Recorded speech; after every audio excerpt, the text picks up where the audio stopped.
रात बहुत गहरी थी, इतनी गहरी कि आकाश के तारे भी मानो डर के मारे टिमटिमाना भूल गए थे। राजमहल के ऊंचे बुर्ज पर अकेला खड़ा था एक राजा।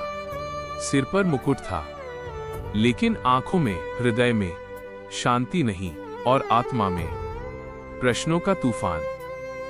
समझाने की बात दोस्तों, अक्सर ऐसा ही होता है। जो इंसान बाहर से सबसे ताकतवर दिखता है, वही भीतर से सबसे अकेला होता है। अगर आपको भी कभी भीड़ में अकेलापन लगा हो तो आप इस राजा को समझ सकते हैं। कहानी दिल से लग रही हो तो अभी वीडियो को लाइक कर दीजिए, क्योंकि आगे दिल और भी भारी होने वाला है। संघर्ष की नींव इस राजा का नाम था राजा वीरेंद्र। वीरेंद्र कोई जन्म से राजा नहीं था। उसने सिंहासन न विरासत में पाया, न छीना। उसने उसे कमाया था जब उसके पिता असमय चल बसे। राज्य बिखरने लगा, खजाना खाली, सेना कमजोर और शत्रु ताक लगाए बैठे। तब वीरेंद्र ने कहा, मैं दृढ़ता, अगर राज्य बचेगा तो मेरे दम पर, और अगर मिटेगा तो मेरे साथ। सेकंड समझाने की बात, यही वो पल होता है दोस्तों, जब इंसान मजबूरी में मजबूत बनता है। लेकिन याद रखिए, हर मजबूत इंसान अंदर से टूटा होता है। बस फर्क इतना है, वो टूटकर भी रुकता नहीं। कर्तव्य और परिवार। वीरेंद्र ने युद्ध लड़े, घाव सहे, अपने ही लोगों को खोया, और महल में रानी हर रात दीपक जलाकर प्रार्थना करती, और उसका छोटा पुत्र हर सुबह पूछता, माँ, पिताजी आ जाएंगे? दिल पर वार करने वाली बात दोस्तों, हम कर्तव्य निभाते निभाते ये भूल जाते हैं कि हमारे पीछे कोई हमें दिल से याद कर रहा है। अगर आप भी अपने परिवार से कभी दूर रहे हो तो इस कहानी को लाइक और शेयर जरूर करें। सब कुछ देने के बाद भी राजा बना, राज्य बचा, प्रजा ने जयकार की। लेकिन सूखा पड़ा, महामारी फैली, विद्रोह हुआ। राजा ने सब कुछ दे दिया, धन, समय और शक्ति। समझाने की बात, कभी कभी हम जितना ज्यादा जिंदगी को पकड़ते हैं, जिंदगी उतनी ही जोर से हमसे सब कुछ छीन लेती है।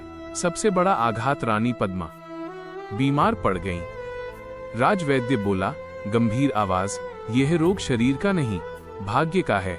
और फिर राजकुमार गुम हो गया। महल रो पड़ा। राजा सिंहासन से उतर आया। गहरी सीख, जब जीवन हमसे हमारी सबसे प्यारी चीज छीनता है, तब समझ आता है कि सत्ता, पद और नाम कुछ भी हमारा नहीं। खुद से सवाल एक रात राजा ने मुकुट उतार दिया और खुद से पूछा, टूटी हुई आवाज, मैंने सब कुछ किया, फिर भी सब खो दिया। क्या मैं गलत राजा हूं? दोस्तों, कभी आपने भी अकेले में खुद से यही सवाल पूछा है? अगर हां, तो आप अकेले नहीं हैं। साधु और सत्य वन में पीपल के नीचे एक साधु ध्यान में बैठा था। साधु बोला, शांत गूंजती आवाज, तू समाधान नहीं, शांति ढूंढ रहा है। फिर कहा, तू राज्य बचाता रहा, पर रिश्ते हारता रहा।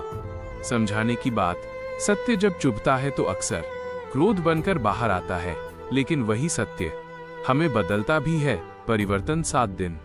राजा आम इंसान बना, भूखा रहा, अपमान सहा और समझा प्रजा का दर्द, पत्नी का त्याग और बेटे का पलायन।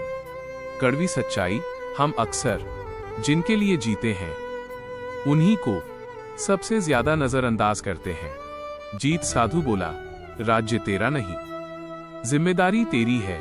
उसी क्षण राजकुमार लौटा, रानी स्वस्थ हुई। स्पष्ट संदेश, यह चमत्कार नहीं था, ये परिवर्तन था। जब इंसान बदलता है तो जीवन भी बदलता है। अंतिम संदेश, राजा वो नहीं जो सब पर राज करे, राजा वो है जो खुद पर विजय पाले। अगर इस कहानी ने आपके दिल को छुआ हो तो वीडियो को लाइक करें, और ऐसे ही अर्थपूर्ण किस्सों के लिए चैनल को सब्सक्राइब करना न भूलें, क्योंकि अगली कहानी शायद